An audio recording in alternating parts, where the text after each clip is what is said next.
Chapter 2. Great as has been the world's wonder at the uprising of Mr. Bryan's struggling masses in the city by the sea, and the narrow escape of its magnificent homes from fire and brand, yet greater still was the wonderment when the news was flashed across the land that Chicago did not stand in need of a single federal soldier. Chicago is mad, but it is the madness of joy. Chicago is in the hands of a mob, but it is a mob made up of her own people, noisy, rude, and boisterous, the natural exultation of a suddenly enfranchised class, but bent on no other mischief than glorifying over the villainous and self-seeking souls who have ground the faces of the poor and turned the pitiless screw of social and political power into the hearts of the common people until its last thread had been reached, and despair pressed its lupine visage hard against the door of the laboring man. And yet at this moment, when the night air quivered with mad vociferations of the common people that the Lord had been good to them, that the wicked money changers had been driven out from the people, that the stony-hearted usurers were beaten at last, that the people's William was at the helm now, that peace and plenty would in a few moons come back to the poor man's cottage, that silver was king, aye, king at last. The world still went wondering why red-eyed Anarchy, as she stood in the Haymarket Square, with thin arms aloft, with wild mane and wilder gesticulation, drew no bomb of dynamite from her bosom to hurl at the hated minions of the law who were silent spectators of this delirium of popular joy. Why was it thus? Look, and you shall know why white-robed peace kept step with this turbulent band and turned its thought from red-handed pillage. He was there, the master spirit to hold them in leash. He and he alone had lifted Bryan to his great eminence. Without these 24 electoral votes, Bryan had been doomed, hopelessly doomed. He and he alone held the great commonwealth of the West hard and fast in the Democratic line. Hence he came as a conqueror, as a kingmaker, and the very walls of the sky-touching edifices trembled as he was dragged through the crowded streets by this orderly mob, and 10 times 10,000 of his creatures bellowed his name and shook their hats aloft in mad exultation.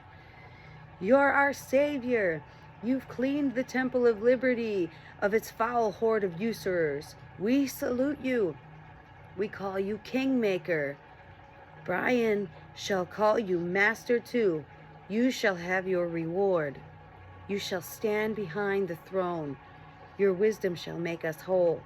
You shall purge the land of this unlawful crowd of moneylenders. You shall save the Republic. You are greater than Washington. You're a better friend of ours than Lincoln. You'll do more for us than Grant. We are your slaves. We salute you. We thank you. We bless you. Hurrah, hurrah, hurrah.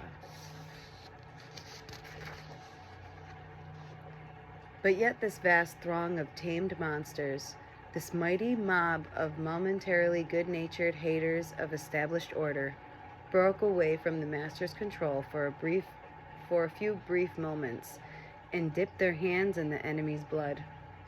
The deed was swift as it was terrible.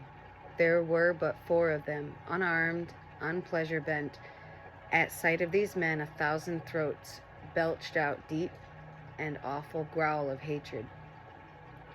They were brave men, and backed against the wall to die like brave men, stricken down, beaten, torn, trampled, dragged. It was quick work. They had faced howling savages in the far west, painted monsters in human form, but never had they heard such yells leave the throats of men, and so they died. 4 brave men, clad in the blue livery of the Republic, whose only crime was that some months back, against the solemn protest of the master, their comrades had set foot on the soil of the Commonwealth and saved the metropolis of the West from the hands of this same mob. And so Chicago celebrated the election of the new president, who was to free the land from the grasp of the moneylenders and undo the bad business of years of unholy union between barterers and sellers of human toil and the lawmakers of the land. Throughout the length of the breadth of the South and beyond the great divide, the news struck hamlet and village like the glad tidings of a new evangel, almost as potent for human happiness as the heavenly message of 2,000 years ago.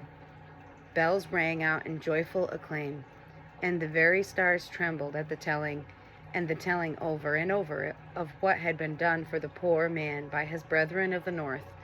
And around the blazing pine knots of the southern cabin, and in front of the mining camp fires in the far west, the cry went up, "Silver is king, silver is king."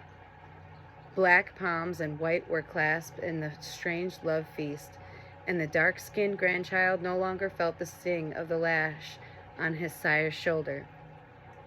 All was peace and goodwill, for the people were at last victorious over their enemies who had taxed and tithed them into a very living death. Now the laborer would not only be worthy of his hire, but it would be paid on him to a people's dollar, for the people's good. And now the rich man's coffers would be made to yield up their ill-gotten gain, and the sun would look upon this broad and fair land, and find no man without a market for the product of his labors. Henceforth the rich man should, as was right and proper, pay a royal sum for the privilege of his happiness, and take the nation's taxes on his broad shoulders where they belong.